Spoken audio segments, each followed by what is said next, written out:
The rain on Jora 7 wasn't like Earth's. It hissed and steamed when it touched metal, leaving silver trails on the red soil. The alien widow named Valera stood in that storm, her cloak torn, her four-fingered hands slick with blood. Not hers, but someone else's.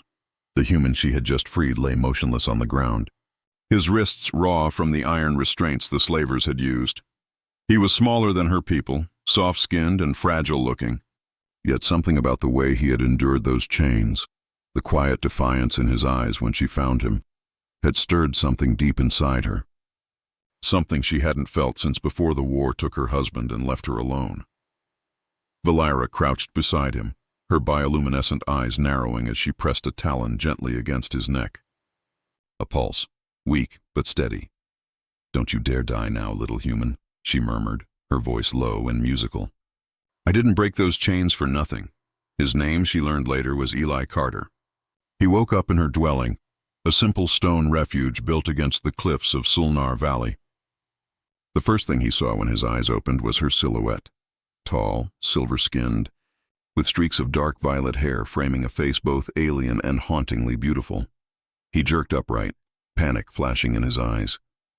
Where am I?" "Safe," Valera said, placing a hand on his chest. "You were a prisoner. I freed you." He looked around the dimly lit chamber, confusion etched across his face. "You're one of them," he whispered. "One of who?" "The Cytherians," he said. "The race that conquered our colonies." Valera flinched. "I was. Once. Before I buried my mate because of that same war." She turned away, her voice cracking. "I left their empire years ago. I wanted no part in the slaughter." Eli studied her then, really studied her. The scars along her arms, the weary curve of her shoulders, the loneliness in her tone. Then, "Why save me?" he asked softly. Valera paused. "Because you looked like him. My husband, the way you refused to beg." Over the next few days, the human healed slowly.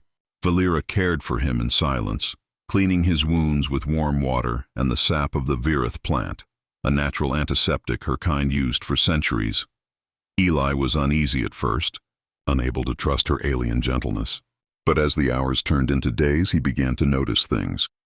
The way she whispered to the fire at night, as if speaking to ghosts. How she carefully covered her glowing eyes when he slept, afraid her light might disturb him, and how she flinched whenever thunder rolled through the mountains, an instinct from years of bombardment and loss. One night, as the storm raged again, Eli finally spoke. "You could have left me there," he said quietly. "Sold me back for credits."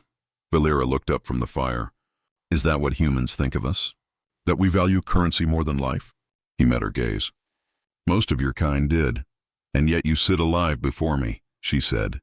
"Does that not make me different?" Eli hesitated, then nodded. "It does."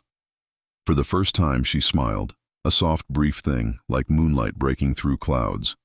When Eli was strong enough to walk again, he began helping her around the refuge.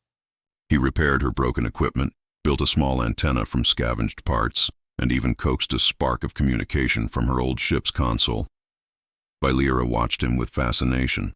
Humans were so improvisational, so stubbornly creative. Her people valued perfection, precision, symmetry, order. But humans? They built miracles from junk and scraps. One evening she found him standing at the cliff's edge, staring at the twin moons. "Back home," he said, "we had one moon." It was pale and quiet. "Yours look alive." "They are," Valera replied. "One is full of frozen storms. The other bleeds light when it rains." Eli chuckled softly. "Even your moons are dramatic?" She tilted her head. "Dramatic? It means beautiful," he said. Her gaze lingered on him. For the first time, she felt her hearts, both of them, beat faster. But peace on Jora 7 never lasted long.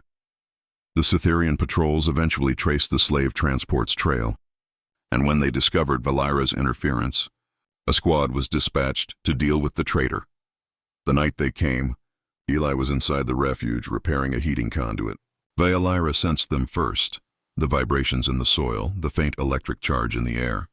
"They've found us," she whispered. Eli froze. "Who? My people? Or what's left of them?" She reached for her plasma staff and handed him a small knife. "Stay behind me!" The sky erupted with the roar of thrusters as black-armored soldiers descended through the mist. Their leader, a towering Cytherian male, called out, Valera of Clan Yashar. You are charged with treason against the Empire. Valera stepped into the rain, the weapon glowing in her hands. I am no longer of your empire, she shouted back. I choose peace. Peace? The commander laughed, raising his rifle.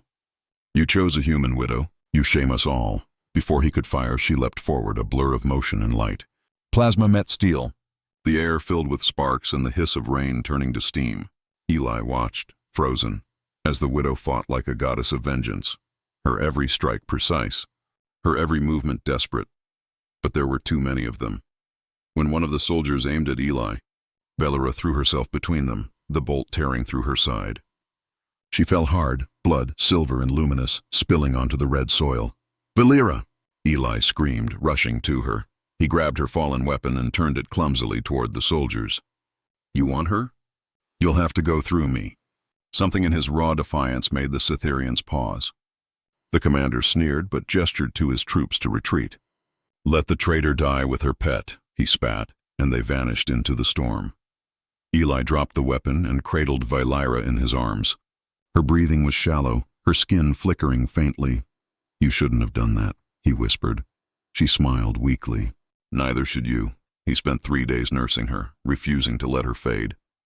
He sealed her wound with medjol, fed her broth, and told her stories of earth, of oceans, forests, laughter. She listened through the pain, her hand always finding his. When she could finally speak, she asked, Do humans love easily? Eli blinked. What?